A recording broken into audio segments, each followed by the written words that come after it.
পৃথিবীতে কারোর সাথে খুব বেশি বন্ধুত্ব করতে নেই, প্রয়োজনের চেয়ে খুব বেশি কথা বলতে বা সময় কাটাতে নেই, মনের আশেপাশে কাউকে জায়গা দিতে নেই, সেটা বন্ধু হোক বা বান্ধবী, প্রেমিক কিংবা প্রেমিকা অথবা অন্য কিছু।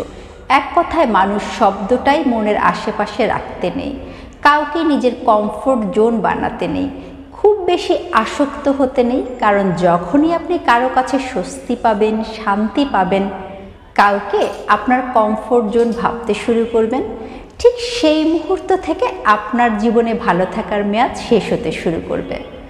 কারণ আপনি ওই মানুষটাকে আপনার জীবনে ধরে রাখতে চাইবেন, যে কোনো কিছুর মূল্যে সারা জীবন থাকুক। পৃথিবীতে 810 কোটি মানুষের ভিড়ে একটা মানুষ আপনার কমফোর্ট জোন, তাকে তো চাইতে ধরে রাখতে ইচ্ছে করবেই, তাই না?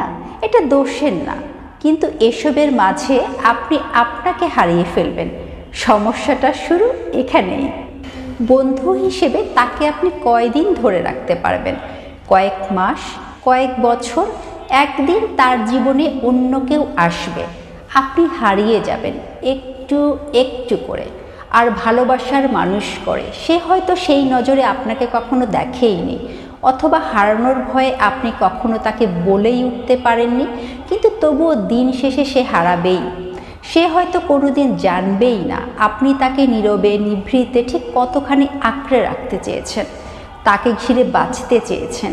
এই বন্ধুত্ব শব্দটার আড়ালে কবে সে আপনার জীবনের অবিচ্ছেদ্য অংশ হয়ে গেছে, কবেই আপনি আপনার পৃথিবী তার মাঝে সীমাবদ্ধ করে ফেলেছেন। তাকে দোষ দিতে পারবেন না আপনি, কিন্তু আপনি চাওয়াগুলো অস্বীকার করতে পারবেন না, চাইলেও এড়িয়ে যেতে পারবেন না, নিজের অনুভূতিগুলো থেকে পালিয়ে যেতে পারবেন না, কিন্তু তাকে চাইতেও মানা, ধরে রাখতেও পারবেন না। সবশেষে সব থেকে যায়, কিন্তু কোথাও আপনি থাকবেন না। আপনার ভালো থাকা আর কোনো দিনই হবে না। সেই একটা মানুষের ঘাটতি হয়তো সারা জীবনেও পূরণ হবে না। মানুষ সবার কাছে স্বস্তি পায় না, সবাই কমফোর্ট জোন হয় না, কিন্তু যে হয় সে সারা জীবন থাকে না, চাইলেও ধরে রাখতে পারি না।